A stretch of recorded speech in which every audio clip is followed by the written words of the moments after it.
Spoken Label. I haven't thought about flying for a long time.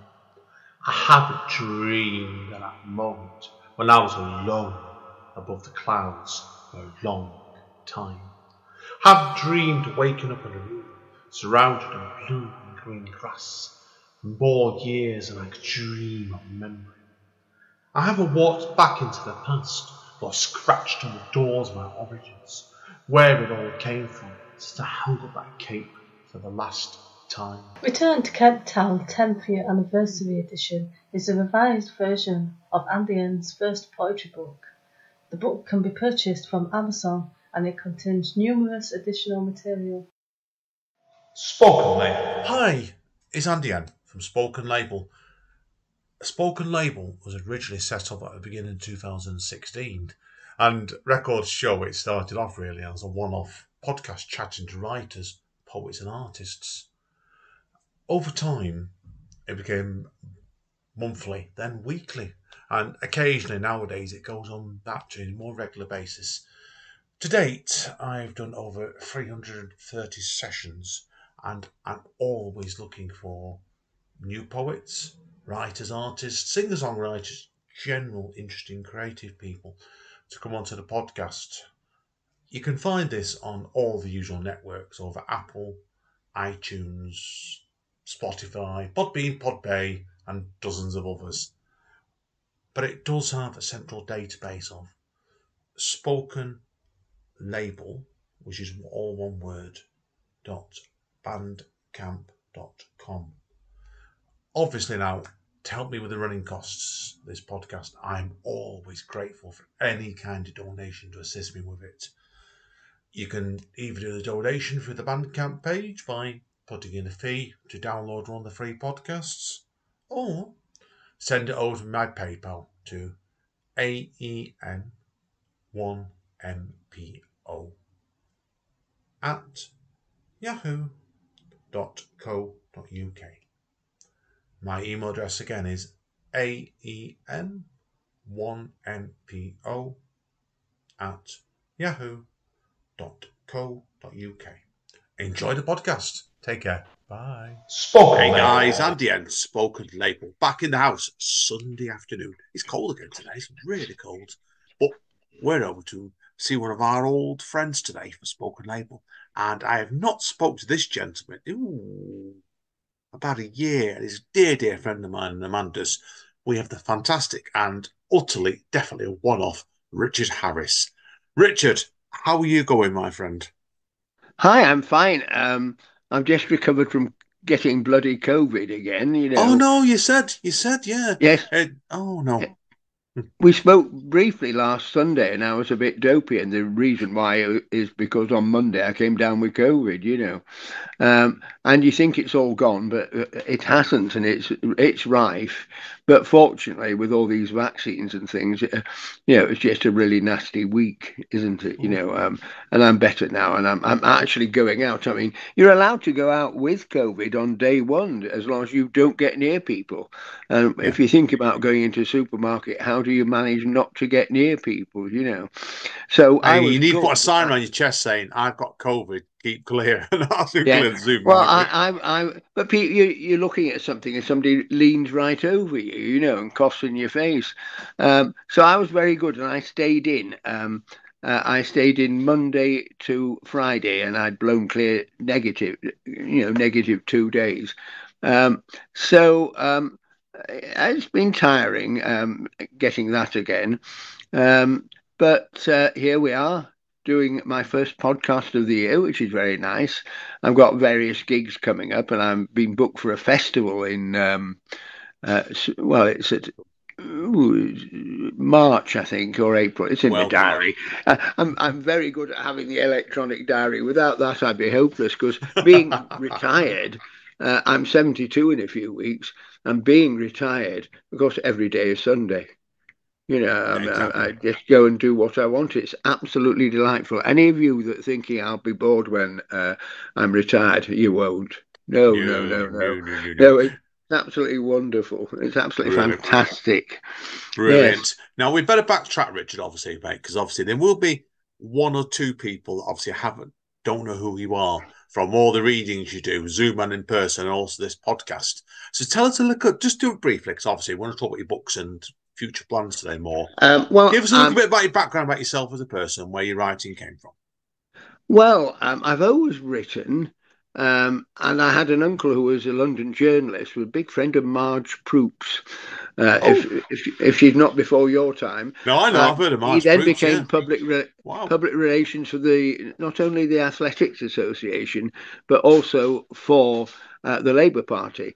And he was their PR man. And he read everything, so that, for example, if Sebastian Coe, who was another pal of his, if Sebastian Coe sued somebody in some obscure magazine for libeling him, it wasn't because Sebastian Coe sits and reads endlessly rubbish magazines. It's because someone is paid to do so, and they get all the periodicals and journals and read them for libelous content, and that was his job. And he always encouraged me to write, he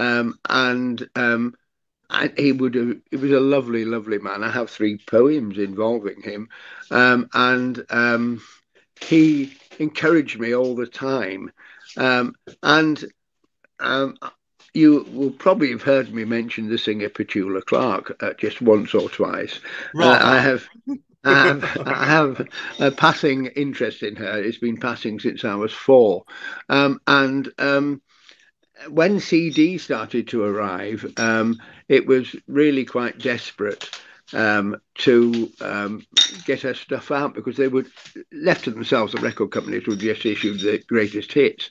And so I started a campaign, and we got various record companies to issue her stuff, and everything came out, all the B-sides, EP tracks, etc.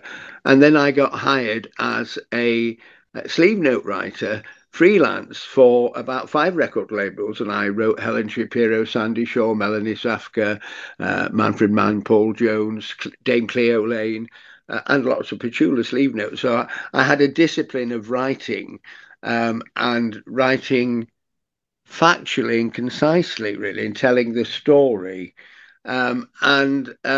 So when I retired, I started writing poetry. I'd written some song lyrics a while ago, but never did anything with them.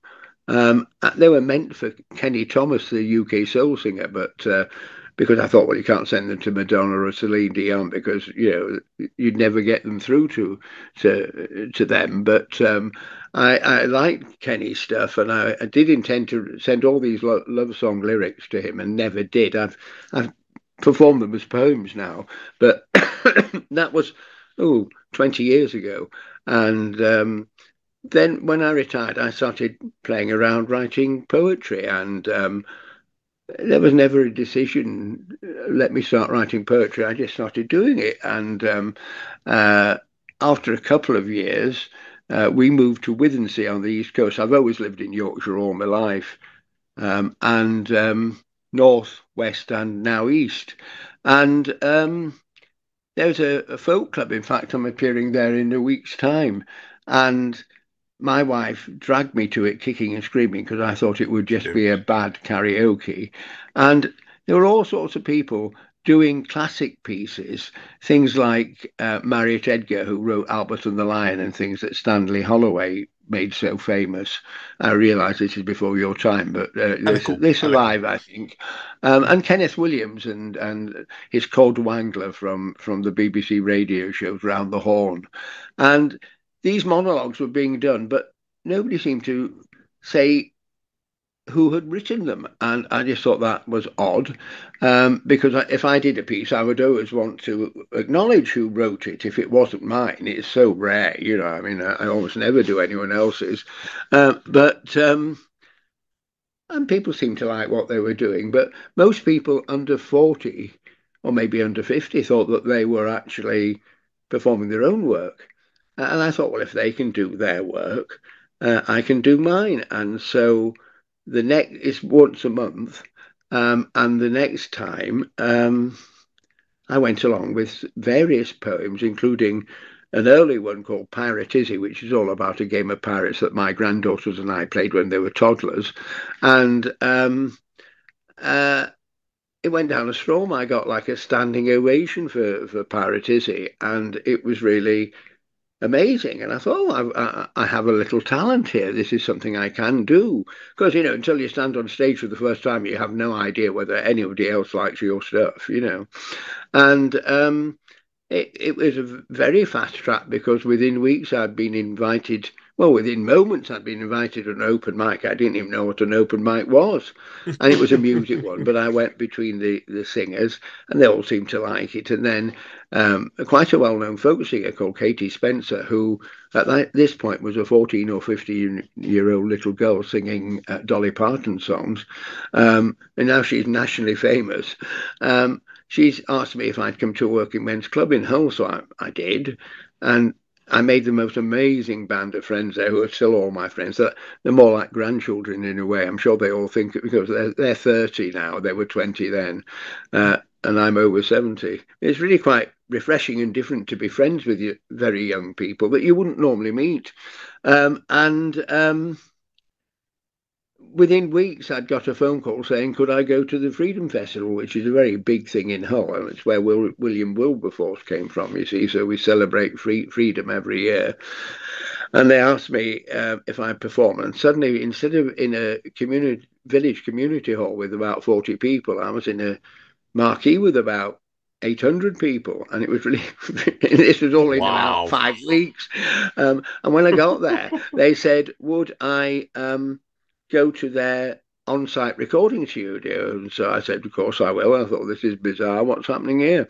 So off I went, and they said, we've heard about this Pirate Izzy poem, would you like to record it for us? And I said, yes. So I recorded Pirate Izzy, and that year, in telephone boxes in Hull, which are yellow, the only yellow ones in the country, there was an independent non-GPO company. And of course, we don't have telephone boxes now, but 15 years ago, which is what I'm probably talking, they still had telephone boxes. And when you picked up the receiver to make a phone call that year, during the course of the festival, you didn't get brrr, you got, we were sitting on the old brown sofa settee, Pirate Izzy, Parrot Lara, and me. And it was quite extraordinary. And people still say, oh, I heard that poem. I went to make a phone call to my mum, and suddenly somebody was rabbiting on about pirates, and it is remembered. So that was quite a special introduction to me. And I met a publisher at the York Literature Festival where I was appearing, and she singled out my poem about male breast cancer, A Tale of Warning for Men, as being important and wonderful. And I got the honorary mention of the day. There were 24 poets, and they only mentioned mine. So I asked her if she'd publish me, and she said no. And the conversation went on for about another 6 years, and eventually she did. And she brought out my book, Awakening. And I really had to persuade her and her husband.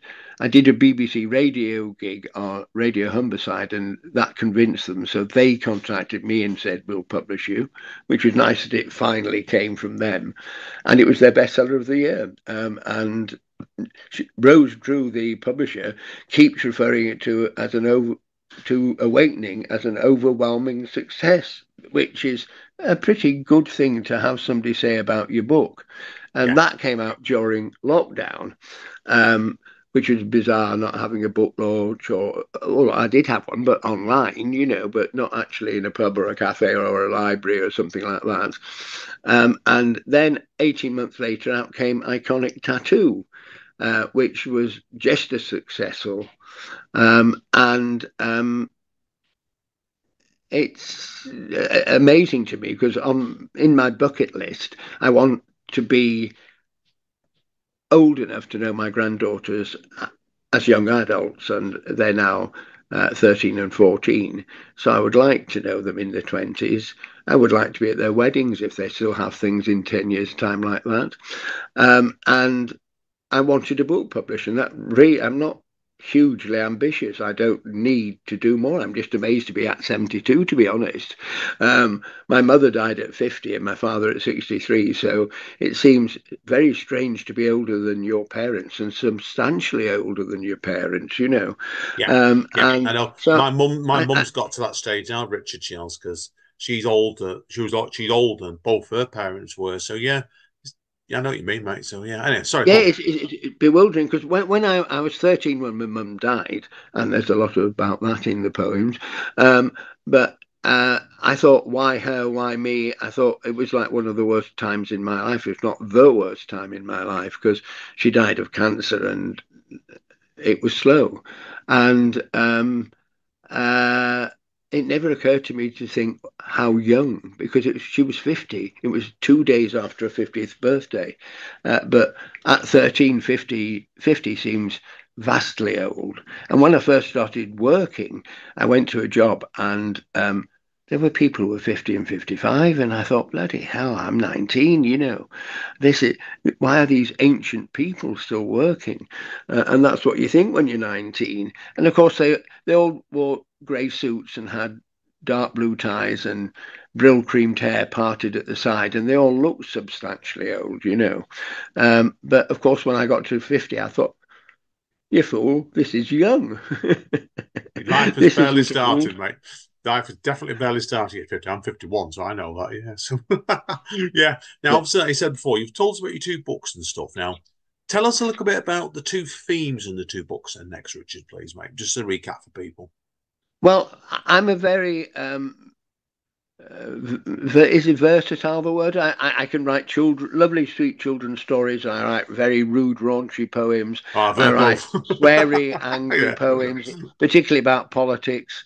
And I can write daft comedy, which largely is not fictional because so many bizarre things happened in my life that, you know, I just don't need to write too much fiction, although some of them are fictional.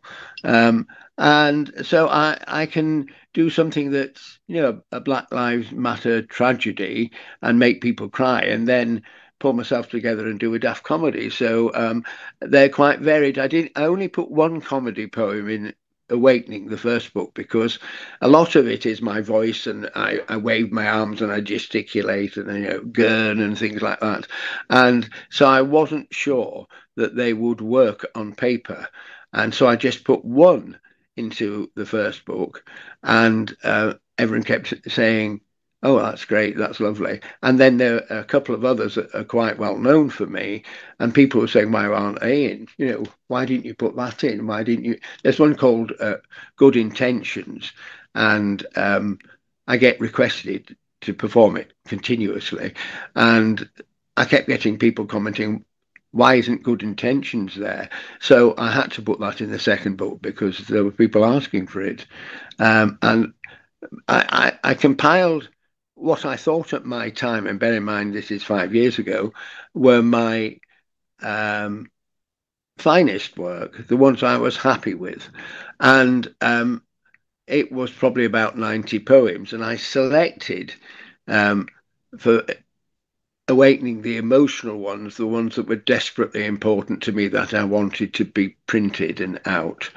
Mm. It wasn't a matter of the best and the worst, it was what were incredibly personal to me. And if only I ever got one book out, those were the ones I wanted out. So that came out. And so the rest of the pool, which were, I mean, one of them had won a prize, oh, various and had been published in prize contests. So it's not the quality, it's just that they're not always so intensely personal. And of course, when you submit a book and when it gets published like 18 months later, you've written more work. So in both of them are slotted in new but important to me poems, you know. And so the second one is probably more varied than Awakening, but to me they're just incredibly important. Stairwell Books, who published me, have said they will publish two more, but they're at my age and slowing down, they're winding down the business, not stopping by any means, but they are doing substantially less. So it could well be 4 years with them. And of course, I'd be 76 and 80 by the time they came out, and I'm not sure that I want to jump in the car and drive to Wolverhampton to flog me books, at 80. So we'll have to see. I have submitted them to other publishers who are interested, and we're talking. In fact, I've got a phone call on Thursday. Like you get a doctor's phone call. Yeah. I've now got a phone call appointment with a publisher on Friday afternoon, and we're going to talk about publishing the children's stories, and they would. I'm really pleased and proud of them. I perform them in schools and at festivals and all over. They're rather Blyton-esque in that they have a tale where a problem happens, but at the end there is a good ending and a moral to the tale, and so in that way they're Blyton-esque. I was told by Rose that I needed girls in the book, for equality, inclusion, and everything. And in actual fact, because a lot of the poems were inspired by the cute things that either great nephews and nieces or my granddaughters have done. So I do have boys in my stories, and a lot of them are stories and poems that have come out of going to community fairs and having done stories about ponies and fairies and things like that.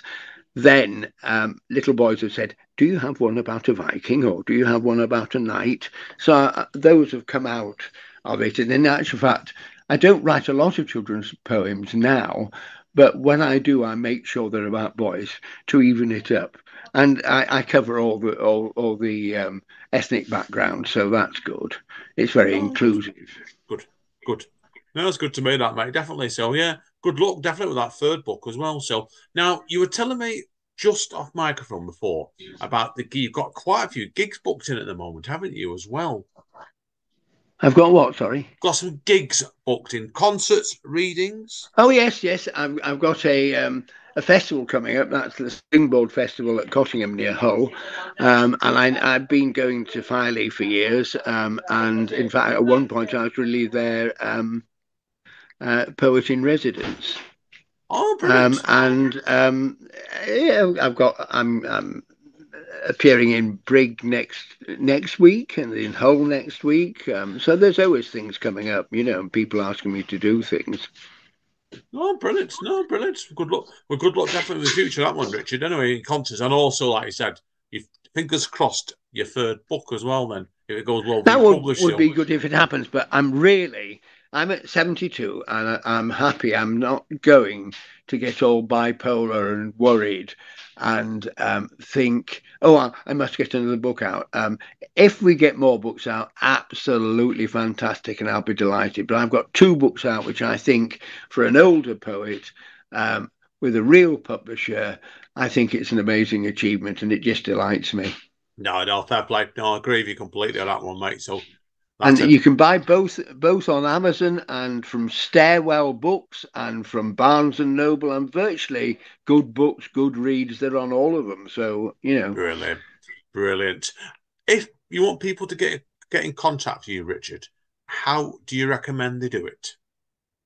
Well, either via you, if they're in contact with you, or I'm on Facebook, but it's Richard Harries, Harries. It's a Welsh name. It's like Davies, Harris, Harries. And for some reason, the Davies is all left Wales, and it's quite usual and accepted. But I have spent my entire life explaining that damn E in the end of my name. And if I had known at 18 how many times I would have to explain it, I would have dropped it. Fair play. Obviously, people are wondering as well, not to be confused with the Bishop of Oxford either, which I forgot about. You told me after the first time I met you a couple of years ago as well.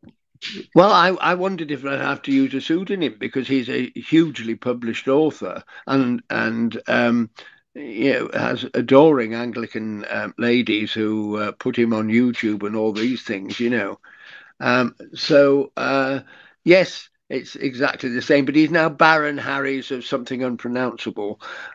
So he's in the House of Lords now. He's even older than me, I think.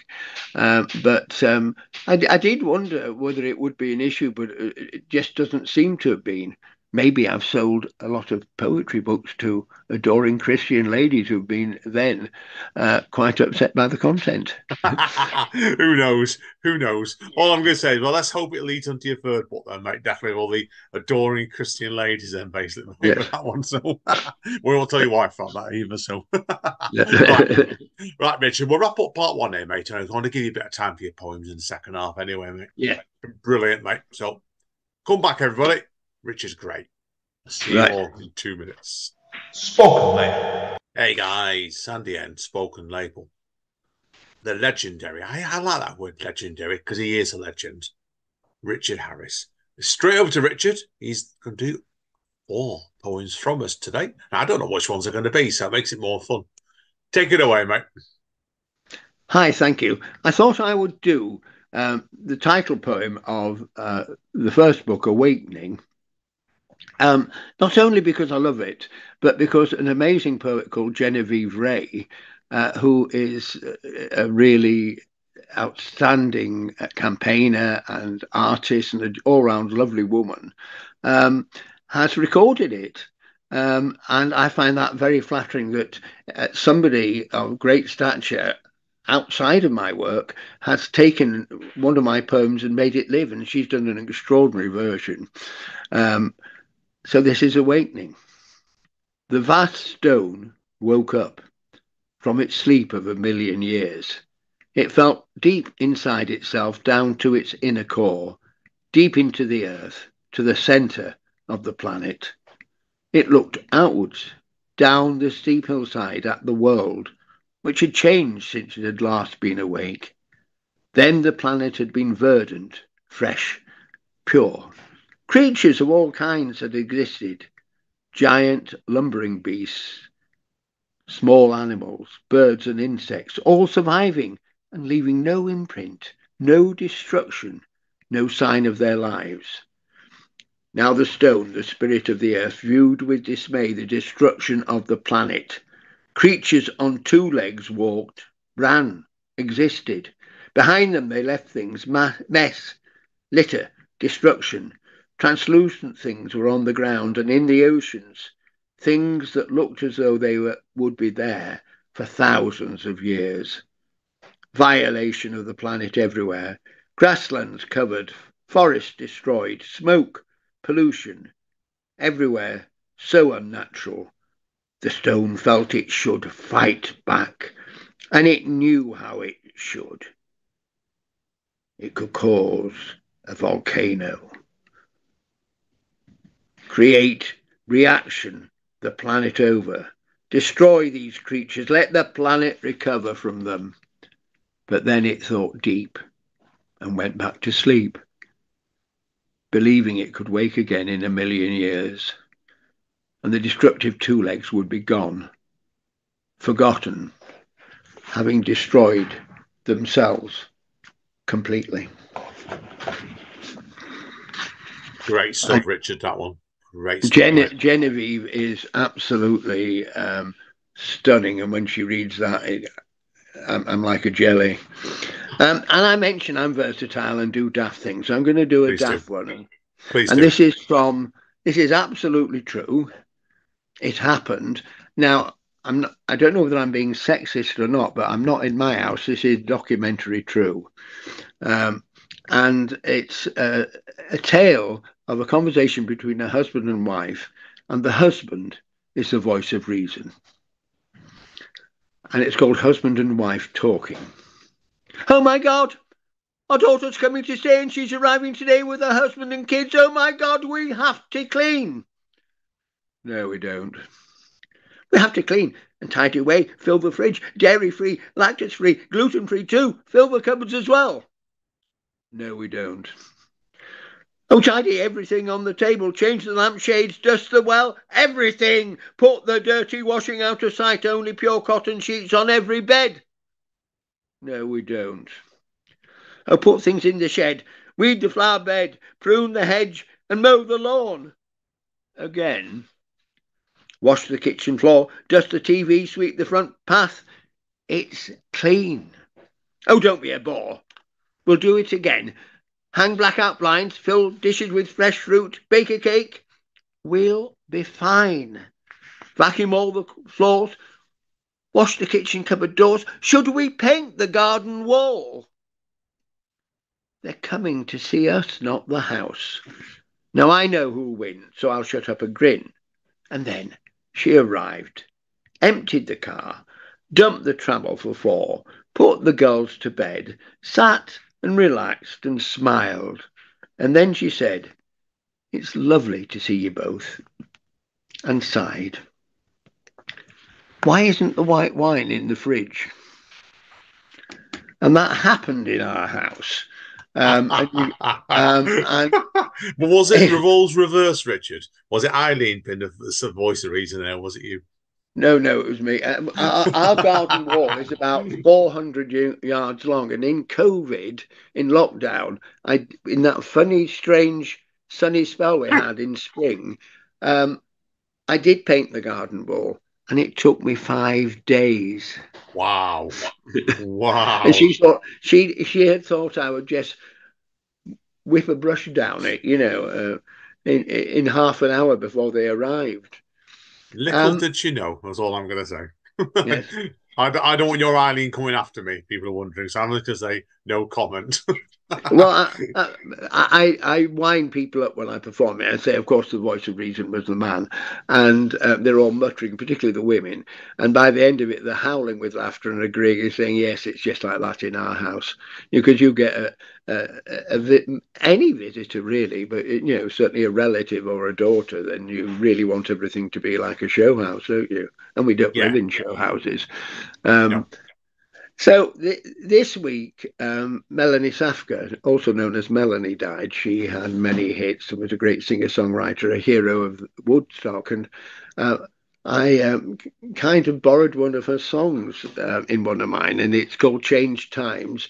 And if the next book does come out, it is called Change Times. And it's just about how things are different. So with apologies to Melanie Safka, look what they done to our land, Ma. Look what they done to our land. When I was 18, I left school, homeless, no place to go, no idea if there was any help, never heard of housing benefit. Stayed with a sister for a while. Could not live there forever, a newly-wed couple with a child and a mortgage. Got a local paper, looked for jobs. There were loads. Things were different in 1970. I saw 8 jobs I could do: washing, cleaning, bar work. I had no experience of anything. I made 8 phone calls, got 8 appointments, got 8 interviews. One for that afternoon. Another worker there knew me, vouched for me. When could I start? Any time. Well, take your coat off, lad. I was offered all 8 jobs. I chose 2. Could live quite well, got a bed sit, then shared a flat. Had to take care with money. If I was treated bad at work, not happy, told them to fuck right off. Started somewhere else Monday. How things change. Look what they done to our land, Ma. Look what they done to our land. And let me make it clear, it wasn't because I was brilliant or wonderful or magnetic or charismatic or anything like that. There were so many jobs in 1970. You just walked into one. And if you didn't like it, you told them to go away, or as I put it in my poem, and you just got one for Monday. There was no problem about getting a job. And now in Withensea, where I live, if you get a till job advertised at Aldi or Tesco, then you can get 300 applicants for it. It's not me being special. It's just what they've done to our country, removing all the manufacturing, destroying so much. There you go. And Yeah. I wrote Quick point on that, Richard, before we carry on, mate, because, yeah, you're dead right what you're saying there with that. People are wondering, obviously, about this supermarket in question. A guy I run a night with, who I'm not going to name, went for a job recently in that supermarket in question, had a 3-hour interview, would you believe? And actually got told at the interview, "Oh, you've passed the interview, but we've got no jobs at this supermarket at the moment." Would you believe? Yeah, it's just Crazy.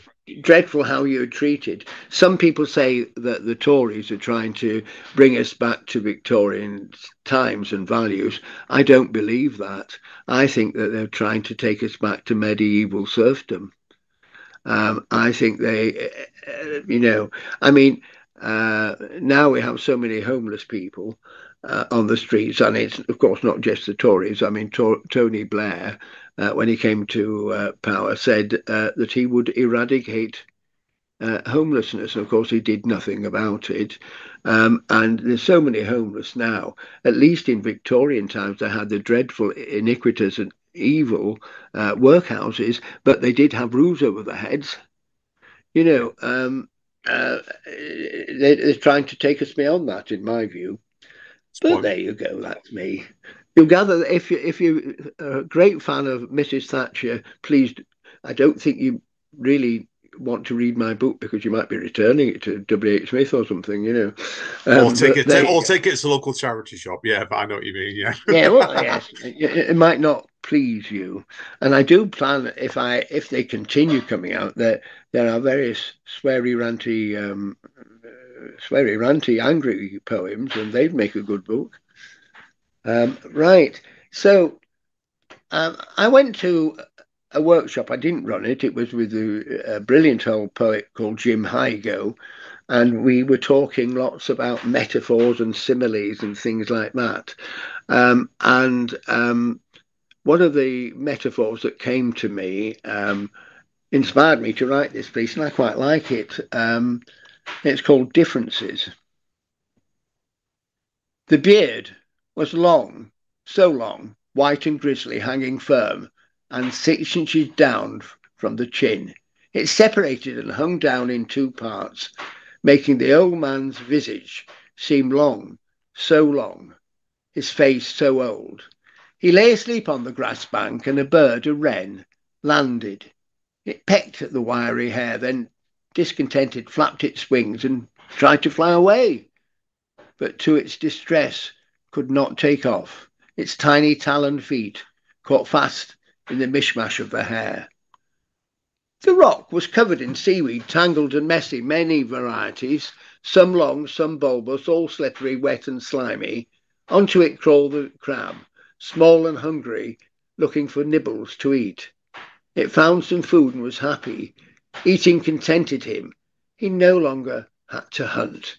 He just let the water lap over his shell and rested, occasionally moving slowly. Then a wave lapped, and he was covered with long weed that tangled and trapped him. Neither could move, neither were free, neither had choice, neither were without fear. Endings can vary, they differ, and they are not fair. Perhaps it is fate, perhaps it is chance. With these 2 different stories, with 2 different ends. The old man stirred, not yet awake, felt something instinctively attached to his beard. He brushed it fiercely with his strong left hand. He crushed the tiny wren, who died in a second. The crabbit struggled and was getting weak, losing hope and about to give up when a wave came crashing and it swept it away, letting it float to freedom and to live another day, a predator itself. These tales of entrapment had such different ends. We never know the future, and we never know our end. So do remember to enjoy every day, for something with the texture of that beard may enter your life, or you find yourself with the metaphorical rock. Whichever is yours or mine, make sure your last moments count. Oh, that's a good ending, that one, Richard. That is a really good ending. It shows the versatility of your work, Ethan. You've read 3 completely different pieces out there today. Each Well, excellent sort of, I mate. kind of deliberately did that. I didn't want to do the very rude, raunchy ones, even though I had a swear word, didn't I? But I do naughty poems as well, and sometimes they're funny ones, or usually the naughty ones are funny ones. Um, but yeah, I surprise people that how I turn things around, and it discomforts some people because they expect you to be a ranting poet or a political poet or a very funny one or just to do that one thing, and I can't do that because Nice. I write from emotion, so I can be writing from anger or fear or happiness or joy or laughter. Um, Occasionally people say, "Oh, will you write a poem for me?" And I'll say, "Well, what about?" And somebody asked me to write one about the Battle of Bellewaarde, which is part of Ypres in the First World War, and it's so desperately tragic. I'd not heard of it. It's just one day within Ypres, and having Googled it, I was sort of crying at the end. So I wrote that poem, and it won awards. Um, but then somebody else, a very good friend, said, and he's really crackers about taekwondo and tai chi and things. Well, of course, they mean nothing to me.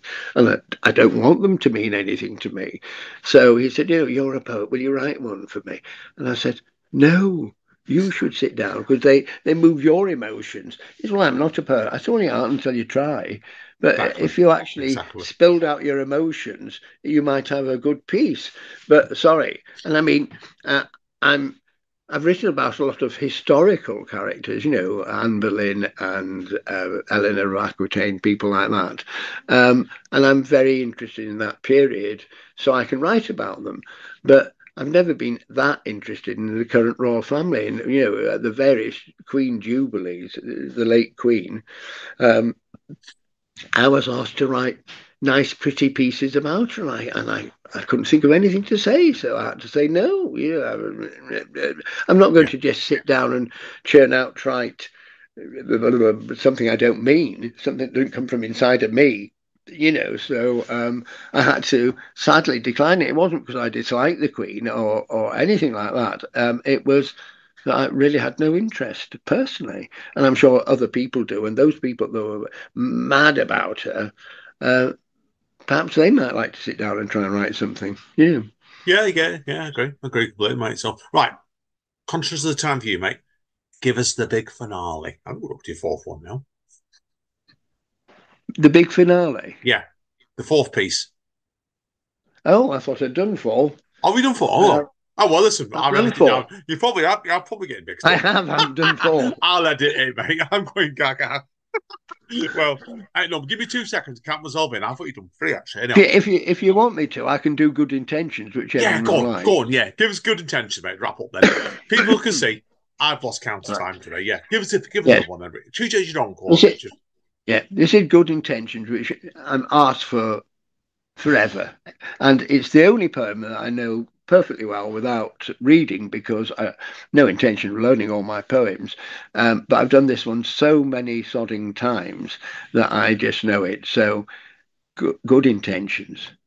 I know my woman well. I'm able to buy for her just swell. I know what jewellery she likes. That's courage, you say, yikes.